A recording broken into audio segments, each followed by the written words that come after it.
Hi guys, Dan Prescher here. I'm a senior editor with International Living, and this is episode 1 of my new video blog. It's something I've been meaning to do for a long time now, but haven't had the chance. And oddly enough, world events have kind of conspired to give me the opportunity, so I'm taking advantage. You also may have some time on your hands, thanks to current events, and I'm glad you're making this blog part of your routine, if routines are even a thing anymore. Anyway, welcome. I'm going to use this blog to let you know what me and my wife, Suzan Haskins, who is also an International Living editor, are up to. And I want to spend some time in this initial blog to give you some background. Suzan and I moved abroad from Omaha, Nebraska 19 years ago to write and do research for International Living. I will try, by the way, in every one of these blogs to get Suzan to make an appearance, but I will almost certainly fail. And more's the pity, because she's brilliant and beautiful and would make a great addition to this blog. I'll keep working on her in any case. Anyway, for almost 2 decades, Suzan and I have been living and working outside the U.S. We moved to Ecuador in 2001, and since then we've lived in 7 different towns in 4 different Latin American countries. We're currently permanent residents of Mexico, and we love it. We have family in Mexico and in Panama, and friends throughout the Western Hemisphere and around the world. And right now, I'm talking to you directly from a basement in beautiful Omaha, Nebraska. The reason for that is we have a beautiful 6-year-old granddaughter who lives here in Omaha with her parents. And since she was born, we've been spending as much time around her as possible. You guys with grandchildren will understand. You know that they change on a daily basis. And we wanted to catch as much of her formative years as possible. We wanted to put our stamp on her before she sets up too much. And this has meant a lot of back and forth from wherever we currently have been living abroad, and that's a really common thing among the expats we know. Some people think moving abroad is like jumping off a cliff. It's a one-way proposition. You go, you're gone. But for most people, even after they reach retirement age, the life changes don't stop. For lots of expats living around the world, coming back home occasionally or regularly or part-time or even moving back full-time is a valid response to changes in circumstances, either personal or financial or whatever. And change is the one thing you can count on. We live so long now that technical age of retirement doesn't mean much anymore, and most retirees will have another 2 or 3 life changes, like grandkids, to look forward to.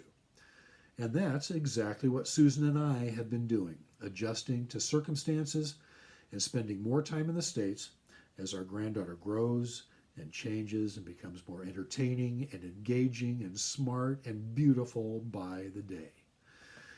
Which is why when COVID-19 reared its spiky head, we happened to be in the States. Which is why we won't be going anywhere for a while. And I mean anywhere, even out of the house we have here in Omaha close to the kids. We're hunkering down as long as necessary to get through this pandemic thing.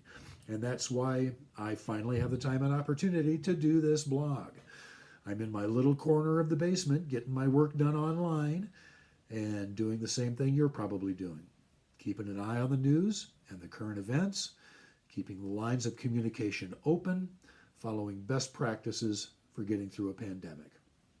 I have to admit, though, voluntary quarantine isn't an unalloyed hardship for me. Suzan, in fact, thinks I enjoy it a little too much. I've always been a little agoraphobic, which is maybe a strange thing for a guy who travels for a living, but I'm lucky enough to have a job I can do from anywhere on the planet with an internet connection. So, sitting by myself in a comfy chair, writing or blogging or playing music suits me right down to the ground.